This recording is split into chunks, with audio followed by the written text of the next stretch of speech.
آپ ہادیہ ای میگزین مضمون کی آڈیو ریڈ آؤٹ سماعت کر رہے ہیں۔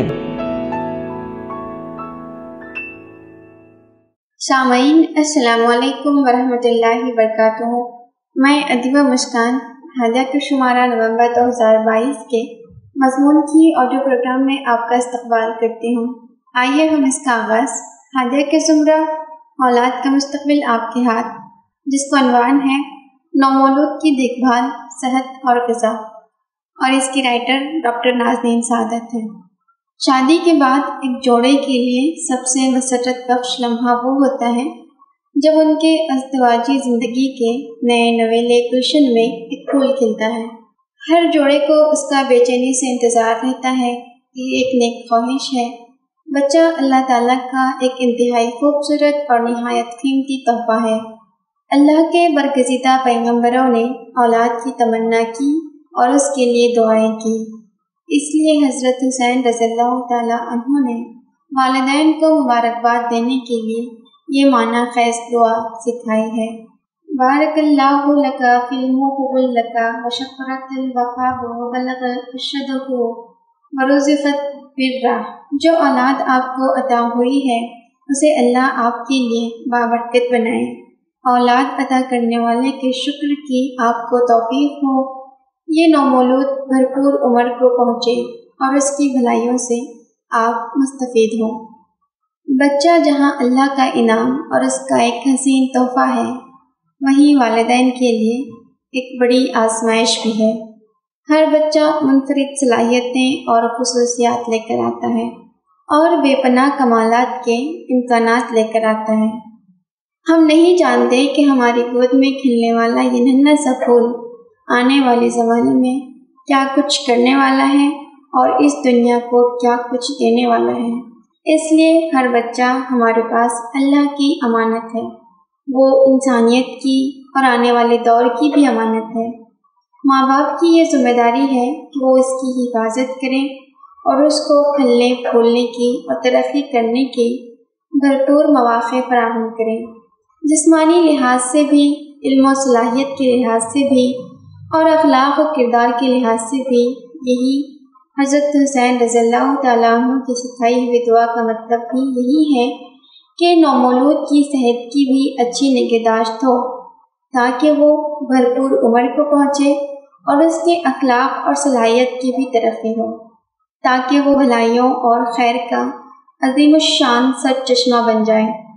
اس کے لیے والدین کو بچے کی پیدائش کے فوری بعد متوجہ ہونا پڑتا ہے اور نومولود کی نگہداشت اور اس کی پرورش کی نازک پرمشقت لیکن مسرت بخش مہم کے لیے جٹ جانا پڑتا ہے۔ ماں کے لیے جہاں یہ مرحلہ انتہائی مسرت بخش ہوتا ہے، وہیں جسمانی لحاظ سے بہت پرمشقت اور تکلیف دہ بھی ہوتا ہے۔ درد ذیل ان انتہائی اذیت ناک تکالیف میں سے ایک ہے جس سے انسان گزر سکتے ہیں۔ اس مرحلے سے گزرنا پڑتا ہے۔ حمل اور ولادت کا مرحلہ اس کے لیے پرخطر اور پرمشقت مرحلہ ہی نہیں ہوتا، بلکہ اس کے بعد اس کے اثرات ایک عرصے تک اس کے جسم پر اور نفسیات پر باقی رہتے ہیں۔ اس مشکل مرحلے کے فوری بعد رضاعت اور پرورش کا پرمشقت مرحلہ بھی درپیش ہوتا ہے۔ اس لیے اللہ تعالیٰ نے ماں کی اس عظیم قربانی کا اپنی کتاب میں خاص طور پر ذکر کیا ہے۔ سورہ احقاف آیت نمبر 15 میں اللہ پاک فرماتے ہیں، اس کی ماں نے مشقت اٹھا کر اسے پیٹ میں رکھا اور مشقت اٹھا کر ہی اس کو جنا، اور اس کے حمل اور دودھ چھڑانے میں 30 مہینے لگ گئے۔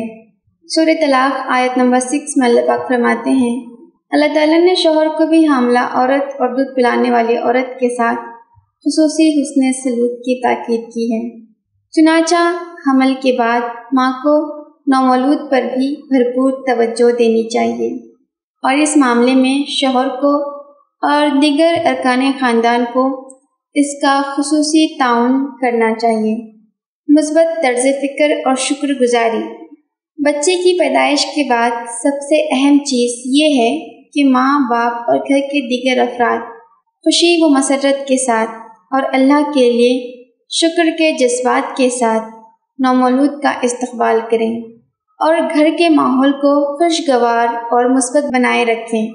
بے شک حمل، ولادت اور رضاعت مشکل مراحل ہیں، لیکن انہی مراحل سے گزر کر ایک ہنستا کھیلتا اور خوش و خرم خاندان وجود میں آتا ہے۔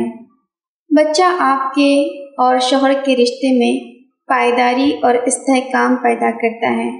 ان مشکل ایام میں اکثر جوڑوں کے درمیان غیر معمولی قربت اور گہرا تعلق پیدا ہوتا ہے۔ ان سب پہلوؤں پر آپ کی نظر ہوگی تو ان مشکلات کو آپ خاطر میں نہیں لائیں گی۔ بہت سے روایتی گھروں میں اس مرحلے میں طرح طرح کی نامعقول روایات اور اس کے نتیجے میں ساس بہو سمدھنوں کے درمیان تنازعات بھی جنم لیتے ہیں۔ اس سے بھی ماحول خراب ہوتا ہے۔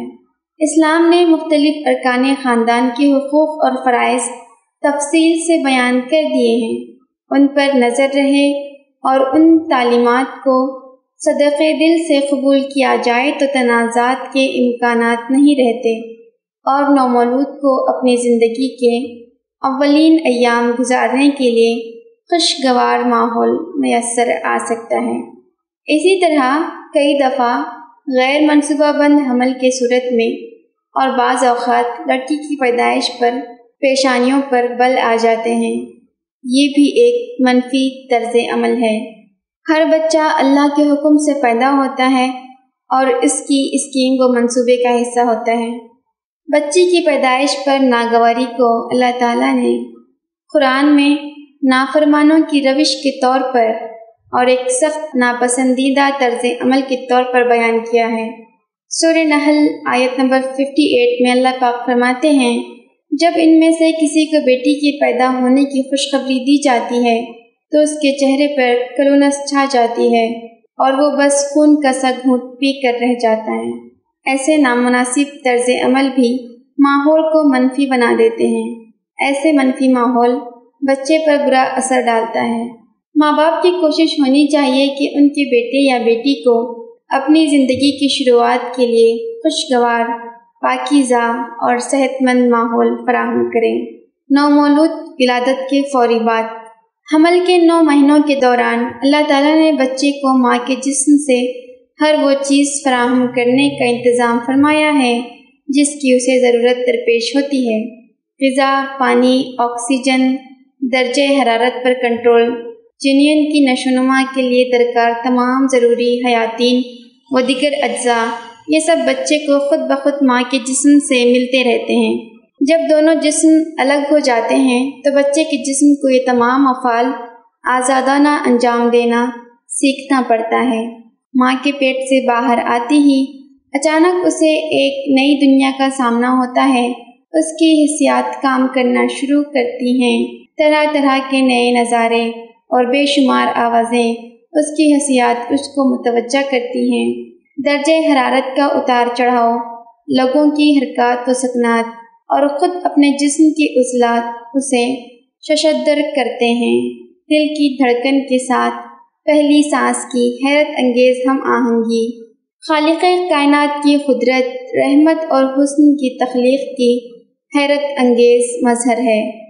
جیسے جیسے بچے کا جسم اپنی حیاتیاتی توازن قائم کرنے لگتا ہے، وہ تیزی سے حالتیں بدلتا رہتا ہے۔ پیدائش کے بعد 1.5 سے 2 گھنٹے کے وقفے میں بچہ اپنے شیڈول بدلتے رہتا ہے۔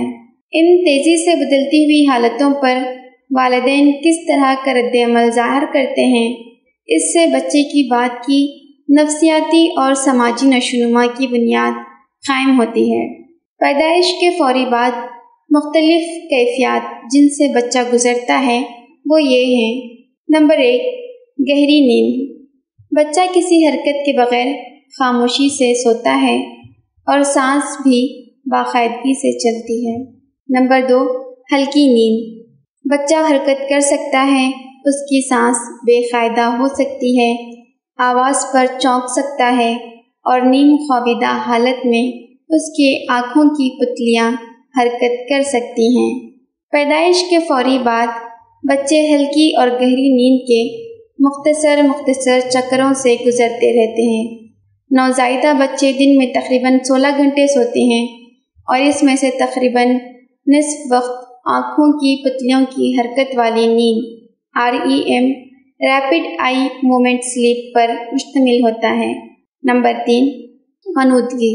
جاگنے اور سونے کے درمیان کے مرحلے میں، یعنی نیند سے جاگنے کے دوران یا بیداری سے نیند میں جانے کے دوران، بچے کی آنکھیں کھل اور بند ہو سکتی ہیں۔ بچہ اپنے عضلات کو پھیلا سکتا ہے، جمائی لے سکتا ہے یا جھپکی لے سکتا ہے۔ نمبر 4، خاموش چوکس۔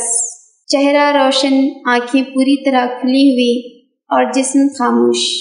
یہ اس کی تنہائی کا وقت ہے، وہ ماحول کو سمجھنے میں مصروف ہے۔ نمبر 5، فعال چوکس۔ آنکھیں کھلی ہوئی اور اطراف و اکناف کو دیکھنے کی کوشش میں مصروف، چہرے کے تاثرات سرگرم، جسم میں بھی حرکت۔ یہ اس کے سماجی رابطے کا وقت ہے۔ ایسے وقت میں اس سے بات کریں، اس کے جسم کو چھوئیں، کھیلیں، مسکرائیں۔ نمبر 6، رونا۔ رونا یا چیخنا جسم اور روح میں تناؤ، یہ بچے کا کمیونیکیشن ہے۔ بھوک، پیاس، تکلیف یا درد، گرمی، سردی، بستر کی ناہمواری، گیلے کپڑے، کسی بھی قسم کی بے آرامی کے بارے میں بتانے کا ابھی ایک ہی طریقہ قدرت نے اسے سکھایا ہے، اور مائیں بہت جلد ان اشاروں کا مطلب سمجھ جاتی ہیں۔ اس مرحلے میں بچے کی دیکھ بھال کے لیے درج ذیل باتوں پر دھیان دینے کی ضرورت ہے۔ نمبر 1، اپنے بچے کو گود میں اٹھانے سے پہلے اپنے ہاتھ دھوئیں یا ہینڈ سینیٹائزر استعمال کریں۔ نومولود بچوں میں مضبوط مدافعتی نظام نہیں ہوتا، اس لیے انہیں انفیکشن کا خطرہ زیادہ ہوتا ہے۔ اس بات کو یقینی بنائیں کہ آپ کے بچے کو سنبھالنے والے ہر شخص کے ہاتھ صاف رہیں۔ نمبر 2، اپنے بچے کے سر اور گردن کو سہارا دیں۔ اپنے بچے کو اٹھاتے وقت سر کو سہارا دیں، یا جب آپ اپنے بچے کو نیچے لٹائیں تو سر کو سہارا دیں۔ نمبر 3، اپنے نومولود کو کبھی نہ اچھالیں، چاہے وہ کھیل رہا ہو یا رو رہا ہو۔ کبھی کبھار اس طرح سے اچھالنے سے دماغ میں خون بہہ سکتا ہے اور موت بھی واقع ہو سکتی ہے۔ اگر آپ اپنے شیرخوار بچے کو جگانا چاہتے ہیں تو اسے ہلا کر نہ اٹھائیں، بلکہ اس کے تلوے میں گدگدی کریں یا گال پر ہلکے سے پھونک ماریں۔ نمبر 4، باہر اگر بچہ گود میں نہ ہو تو اس بات کو یقینی بنائیں کہ وہ محفوظ طریقے سے کیریئر، اسٹرولر یا کار سیٹ میں جکڑا ہوا ہے۔ کسی بھی ایسی سرگرمی سے بچیں جو بچے کے لیے نقصان دہ ہو سکتی ہے، جیسے کسی کھردری جگہ پر سلانا، نئی جگہ اسے اکیلا چھوڑ دینا، گاڑی میں مستقل سہارے کے بغیر لٹا دینا، وغیرہ وغیرہ۔ بندھن اور تسکین۔ بچے کی پیدائش کے بعد اس کی نگہداشت کے دوران سب سے مسرت بخش عمل اس کے ساتھ تعلق یا بندھن قائم کرنے کا عمل ہے۔ پیدائش کے بعد چند گھنٹے اور چند دن کا عرصہ اس تعلق کو قائم کرنے میں بہت اہم ہوتا ہے۔ وہ بچے سے جسمانی طور پر قریب ہو کر اس کے ساتھ ایک جذباتی رشتہ قائم کرتے ہیں۔ شیرخوار بچوں کے لیے یہ تعلق ان کی جذباتی نشو و نما کے لیے ضروری ہوتا ہے۔ ماں باپ کی غیر مشروط محبت اور بچے کے سامنے اس کا اظہار بچے کی افزائش میں اہم کردار ادا کرتی ہے۔ بچے، خاص طور پر قبل از وقت پیدا ہونے والے بچے اور وہ بچے جن کو طبی مسائل لاحق ہیں، ان کو مساج کی ضرورت ہوتی ہے۔ مساج کی مخصوص قسمیں بھی اس بندھن کو مستحکم کرتی ہیں اور بچوں کی نشو و نما میں بھی مدد کر سکتی ہیں۔ مساج کا طریقہ سکھانے والی بہت سی کتابیں اور ویڈیوز موجود ہیں۔ اپنے ڈاکٹر سے مشورہ بھی کیا جا سکتا ہے، تاہم اس بات کا دھیان رکھیں بچے بالغوں کی طرح مضبوط نہیں ہوتے، اس لیے انہیں بہت احتیاط سے اور نزاکت سے مساج کرنا پڑتا ہے۔ بچوں کو آوازیں پسند ہوتی ہیں، باتیں، سرگوشیاں، ترنم اور دیگر مختلف میٹھی آوازوں پر وہ متوجہ ہوتے ہیں۔ جھنجھنا اور دیگر صوتی کھلونوں کی آوازوں کو بھی وہ پسند کر سکتا ہے۔ اس موقع پر اسے اللہ کے کلام کی صوت حسن سے متعارف کرائیں، اپنی آواز میں لوریاں سنائیں۔ بعض بچے روشنی اور آوازوں کے سلسلے میں حساس ہوتے ہیں۔ تیز روشنی سے وہ تکلیف محسوس کرتے ہیں اور بلند آوازیں، شور اور ناگوار آوازوں سے بھی وہ اذیت محسوس کرتے ہیں۔ ان سب کا خاص خیال رکھنا بھی ضروری ہے۔ بچے کو کسی گرم کپڑے میں لپیٹنے کا عمل بھی چند مہینوں کی عمر تک نومولود کے لیے ایک بہت آرام دہ عمل ہوتا ہے۔ اس سے بچے کے دونوں بازو جسم کے قریب رہتے ہیں، جبکہ ٹانگوں کی حرکت کے لیے گنجائش رہتی ہے۔ اس سے اس کا جسم سردی سے محفوظ اور گرم رہتا ہے اور بچے کو تحفظ اور سکون کا احساس بھی ملتا ہے۔ بعض بچے نیند میں ڈرتے ہیں، ان کے لیے بھی مفید ہوتا ہے۔ اس کی مناسب تکنیک نئے والدین کو ضرور سیکھنی چاہیے۔ صفائی و طہارت۔ بچے کو ہمیشہ صاف اور پاکیزہ رکھنے کی کوشش ضروری ہے۔ بہت سی بیماریاں گندگی کی پیداوار ہوتی ہیں۔ بچے کا ڈائپر بر وقت تبدیل کریں۔ اگر اس نے ڈائپر گندا کیا ہے تو ماں کو معلوم ہونا چاہیے اور جلد سے جلد اسے تبدیل کرنے کی کوشش کرنی چاہیے۔ ڈائپر تبدیل کرتے ہوئے اس بات کو یقینی بنائیں کہ تمام ضروری چیزیں ساتھ میں موجود ہیں اور آپ کو درمیان میں اپنے شیرخوار بچے کو چھوڑ کر کہیں جانے کی ضرورت پیش نہ آئے۔ ڈائپر سے ریش آ جائیں تو نیم گرم پانی سے یا مناسب کریم سے ان کے بر وقت علاج کی فکر کریں۔ دن میں کچھ وقت بغیر ڈائپر کے رہنے کا موقع بھی دیں تاکہ جلد کو مناسب ہوا بھی مل سکے۔ بچے کو نہلانے کا عمل بھی بچے سے تعلق کو مستحکم کرنے کا اہم ذریعہ ہے۔ موسم کے لحاظ سے غسل کا دورانیہ طے کریں۔ بچے کو غسل دینا بھی ایک نازک کام ہے۔ اس کی ناک اور منہ میں پانی نہ جائے، پانی زیادہ گرم یا سرد نہ ہو، اسے چوٹ نہ آئے، نہلانے کا عمل زیادہ وقت نہ لے، ان سب باتوں کا خیال رکھنا پڑتا ہے۔ کسی تجربہ کار خاتون سے اچھی طرح نہلانے کا طریقہ سیکھیں۔ نہلانے کے دوران بالکل بچے کو اکیلا نہ چھوڑیں۔ صابن، شیمپو وغیرہ اچھی کوالٹی کے استعمال کریں اور نہلانے کے بعد جلد سے جلد جسم کو خشک کر کے گرم کپڑوں میں لپیٹیں۔ تغذیہ یا فیڈنگ۔ نومولود بچے کو ہر 2 سے 3 گھنٹے بعد دودھ پلانا ضروری ہے۔ اگر آپ فارمولا فیڈنگ کر رہے ہیں تو آپ کے بچے کو ہر فیڈنگ میں تقریباً 2 to 3 اونس 60 to 90 ملی میٹر دیا جا سکتا ہے۔ بچوں کو سب سے بہترین غذا اللہ نے ان کی ماؤں میں رکھا ہے۔ ماں کا دودھ بچے کو انفیکشن سے محفوظ رکھتا ہے۔ یہ بھرپور متوازن غذا ہے اور اس عمر میں بچوں کو جن غذائی اجزاء کی ضرورت ہوتی ہے وہ سب اسے توازن کے ساتھ مل جاتے ہیں۔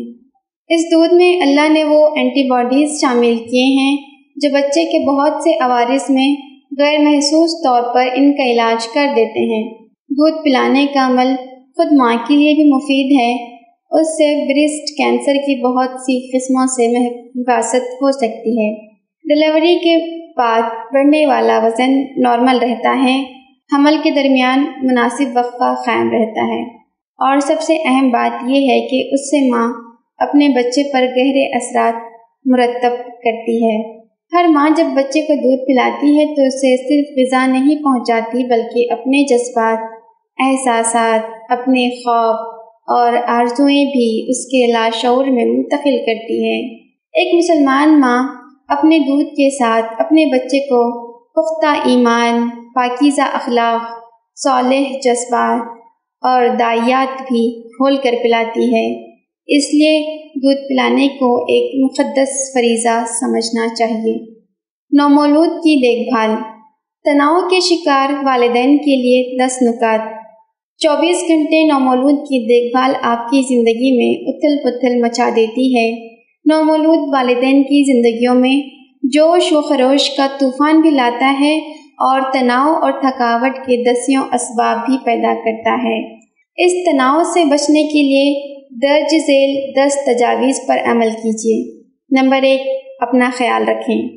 صحت بخش غذا کھائیں، یہ آپ کے لیے بھی ضروری ہے اور آپ کے بچے کے لیے بھی۔ بہت سی مائیں غیر صحت بخش غذا سے اپنی صحت بھی خراب کرتی ہیں اور اس پر مشقت مرحلے میں نامناسب غذا ان کو تھکانے اور تناؤ کا شکار کرنے کا بھی سبب بنتی ہے۔ سورہ نحل میں اللہ تعالیٰ نے طرح طرح کی غذاؤں کا ذکر کیا ہے۔ گوشت آیت نمبر 5، زیتون، کھجور، انگور یعنی پھل آیت نمبر 11، مچھلی اور دیگر آبی غذائیں آیت نمبر 14، دودھ، دہی اور ڈیری آیت نمبر 66، پھلوں کا جوس آیت نمبر 67 اور سورہ یاسین میں اناج آیت نمبر 33 کا ذکر ہے۔ ہماری غذا میں یہ سب چیزیں شامل ہونی چاہیے۔ اس سے متوازن غذا بنتی ہے۔ کافی مقدار میں پانی پیے اور کچھ تازہ ہوا حاصل کریں، اور جب بچہ سوتا ہے تو اس وقت سو جائیں۔ نمبر 2، احباب، رشتہ دار اور مہمانوں کے لیے وقت متعین کریں۔ نومولود صرف ماں باپ ہی کی زندگیوں کی رونق نہیں بڑھاتا، بلکہ بہت سے چاہنے والوں کے لیے مسرتوں کا پیغام لے کر آتا ہے۔ وہ سب اسے دیکھنا اور اس سے ملنا چاہتے ہیں، لیکن زندگی کے پرمشقت مرحلے سے گزر رہی ماں کے لیے مہمانوں کی مسلسل اور وقت بے وقت آمد شدید زحمت کا باعث ہو سکتی ہے۔ صحیح طریقہ یہ ہے کہ دوست، احباب اور مہمانوں کے لیے کچھ مخصوص وقت مختص کر دیں۔ احسن طریقے سے انہیں بھی معلوم ہو جائے کہ آپ کن ایام میں اور کن اوقات میں دستیاب ہیں۔ قریبی رشتہ داروں کو اس موقع پر آپ کا تعاون کرنا چاہیے، اور آپ کو بھی ان کا تعاون قبول کرنے میں ہچکچانا نہیں چاہیے۔ وہ کچھ وقت بچے کی دیکھ بھال کریں گی تو آپ کو آرام اور دیگر کاموں کے لیے وقت مل سکے گا۔ نمبر 3، وقت کا بھرپور مارجن رکھیں۔ بچے کی پرورش کے عمل کے دوران بہت سی باتیں غیر یقینی ہوتی ہیں۔ اگر آپ طے شدہ شیڈول کے ساتھ مصروف اور بیک زندگی گزارنے کی عادی ہیں تو اس عادت کو بدلنا پڑے گا۔ بچے کے ساتھ آپ کو چلنا ہوگا۔ بچے کو دودھ پلانے کے لیے، درمیان میں آرام کے لیے اور اس کے رونے کے بار بار کے سیشن کے لیے بھرپور وقت فارغ رکھیں۔ کہیں جانا ہو تو آگے پیچھے وقت رکھیں۔ بچے کے سامان کی پیکنگ میں وقت لگ سکتا ہے۔ آخری منٹ میں ڈائپر بدلنا پڑ سکتا ہے۔ کسی بھی وقت اس کا اچانک رونا آپ کا سارا پلان چوپٹ کر سکتا ہے۔ نمبر 4، جذبات کا اتار چڑھاؤ عین متوقع ہے۔ نومولود کی معصوم مسکراہٹ اور اس کی ننھی منھی انگلیوں کو دیکھ کر آپ مسرت و شادمانی سے نہال ہوئی جا رہی تھی کہ اچانک بے پناہ مصروفیت اور کیلنڈری بے فکر آزادی کے اچانک ضیاع کے تصور نے آپ کی آنکھوں کو رم جھم کر دیا۔ پھر یہ فکر و تشویش شروع ہو گئی کہ کیا آپ اس پیارے بچے کی اچھی طرح نگہبانی اور پرورش کر سکیں گی یا نہیں۔ کبھی اس کے درخشاں مستقبل کے حسین خواب آپ کے چہرے کو جوش سے سرخ کر رہے ہیں تو کبھی اپنی جسمانی کیفیات اور تبدیلیوں کا احساس مضطرب کیے دے رہا ہے۔ 1 گھنٹے کے مختصر عرصے میں جذبات کا یہ رولر کوسٹر آپ کو تھکا کر بے حال کر رہا ہے۔ یہ کیفیت عام طور پر درپیش ہوتی ہے، اس سے گھبرانا نہیں چاہیے۔ اس کا بہترین حل آپ کے شریک حیات ہیں۔ وہ آپ کے لیے سکون کا ذریعہ ہیں۔ وہ خود بھی اس طرح کے اتار چڑھاؤ سے گزر سکتے ہیں۔ ان سے کھل کر بات کیجیے، ہر چیز شیئر کیجیے۔ ایک مشترک خواہ اس تلاطم کا سب سے بہترین علاج ہے۔ نمبر 5، معیارات کو تھوڑا کم کریں، عملی بنائیں۔ ڈسٹ بن بھری ہوئی ہے، کوئی بات نہیں، گھر بکھرا ہوا ہے، جب فرصت ملے تب سمیٹ لے گئے۔ بہت زیادہ تھک گئی ہیں اور کھانا بنانے کے لیے دل آمادہ نہیں ہے، میگی یا کارن فلیکس سے بھی ڈنر ہو سکتا ہے۔ بے شک ہمیشہ آپ سب کا بہت خیال رکھنے والی، نفاست پسند اور سلیقہ شعار خاتون رہی ہیں، لیکن اس وقت اپنے اعلیٰ معیار کو برقرار رکھنا ضروری نہیں ہے۔ اس وقت آپ کی اصل ترجیح آپ کا بچہ ہے اور اس کے لیے خود اپنے لیے بھی معیار پر کہیں سمجھوتا کرنا پڑے تو کرنا چاہیے۔ نمبر 6، گھر سے باہر نکلیں۔ بچے کو لے کر باہر نکلیں، کوئی سنبھالنے والا ہے تو اس کو دے کر کچھ دیر باہر چہل قدمی کر لیں۔ ایسے وقفے آپ کو تازہ دم رکھیں گے اور آپ کے جسم کو بھی اور جذبات کو بھی متوازن رکھنے میں معاون ثابت ہوں گے۔ نمبر 7، مدد کرنے والا ہاتھ قبول کریں۔ جب آپ کی سہیلیاں، رشتہ دار یا دیگر چاہنے والے مدد کرنے کے لیے آگے بڑھتے ہیں تو ان کی مدد قبول کرنے میں تکلف سے کام نہ لیں۔ بلا تکلف ان کو ان کاموں کی نشاندہی کیجیے جو وہ آسانی سے کر سکتی ہیں اور آپ کا کام ہلکا ہو سکتا ہے۔ کچھ دیر بچے کو سنبھالیں، اس کے کپڑے تبدیل کر دیں یا جو کام بھی آپ ان کو دے سکیں دے دیں۔ نمبر 8، دوسرے رشتوں کو نظر انداز نہ کریں۔ آپ کے نومولود کو آپ کی محبت اور بھرپور توجہ کی ضرورت ہے، لیکن اس کا مطلب یہ نہیں ہے کہ دوسرے سارے تعلقات بالکل نظر انداز ہو جائیں۔ آپ کے دوسرے بچے ہیں تو وہ بھی توجہ چاہتے ہیں، کچھ وقت ان کے لیے بھی متعین کریں۔ نومولود کے کاموں میں انہیں اپنا شریک بنائیں، ان سے بات کرنے اور ان کی ضرورتیں پورا کرنے کے لیے بھی وقت طے کریں۔ آپ کے شوہر کا بھی حق ہے نومولود کی نگہداشت میں، بے شک وہ مسلسل آپ کے ساتھ شریک ہیں، لیکن کچھ وقت ان کو الگ سے بھی درکار ہے۔